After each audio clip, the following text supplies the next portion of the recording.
Oh, ano na naman? Dito ka naman. Aga-aga pa. Nagtutok na ako. Ano ba almusal natin? May itlog doon. Itlog na naman? Oh, bakit? Wala na ba iba? Wala na. Gusto ko sana ng beef pepper rice. Ha? Almusal beef pepper rice? Para maranasan natin maging RK. RK? Rich kid! Sige na. Nagugutom na ako. Nakong bata ka talaga. Ay, ewan ko ba? Sige na.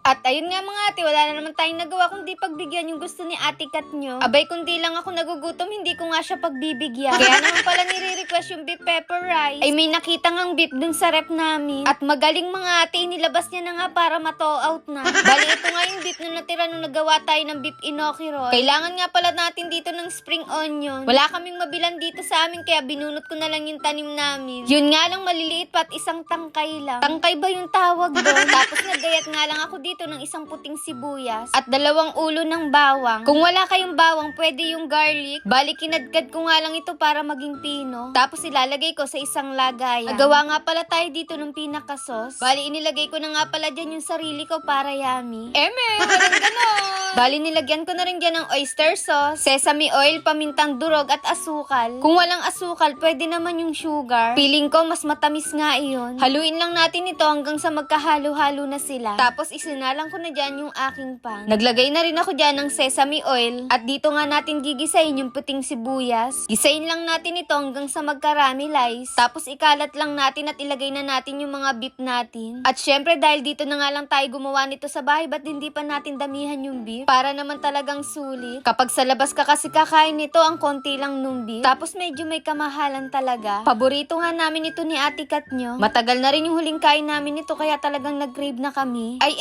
siya lang pala. Bali, naglagay na pala ako dyan ng sweet corn. At saka yung sauce na ginawa natin. Nilagay ko na rin sa ibabaw yung butter at spring onion na kawawa. Paano hindi magiging kawawa? Nung pa lang siya lumalaki, binunot ko na. Medyo social nga pala yung kapatid ko ngayon dahil ito yung nire-request niyang almusal. Paano ba naman kasi lagi na lang nga naman itlog yung ulam namin. Akala nga nung iba laging masarap yung ulam namin. Abay, kapag naka-vlog lang po masarap yung inuulam namin dito sa bahay. At kapag ka nga walang vlog, itlog, tuyo, ganun lang yung ulam namin. O diba, kaya mapaparequest ka talaga ng iba namang almusal. At sa dami kong ansat-sat, eto luto na nga yung beef pepper rice na request ni Ate Kat nyo. Syempre tayo yung unang titikim nito. At unang kagat first bite. Pasung-paso na naman ng ate ayan nyo. Pero in fairness mga ate, ang sarap niya. Kita nyo naman sobrang init pa nito talaga dahil umuusok-usok pa. Abay, ganito naman talaga siya kainit. At dahil okay na para sa akin ito, eto tinawag ka na si Ate Kat nyo. Tuwan-tuwa nga siya nung makita niya yung nire-request niyang almusal. Grabe, nakakasaya ng puso dahil masarap na naman yung kain ng kapatid ko. Tuwan-tuwa talaga ako kapag nasisiyahan siya sa ginagawa ko. Sobrang dali lang naman itong lutuin. Kaya naman kapag nag-crave ka, gumawa ka na lang din. Promise, sobrang sulit pa talaga kapag sa bahay. At ayun, sobrang na-enjoy na naman namin dito yung pagkain. Kaya craving certified na naman yung mag-ate. At ayun lang, bye-bye!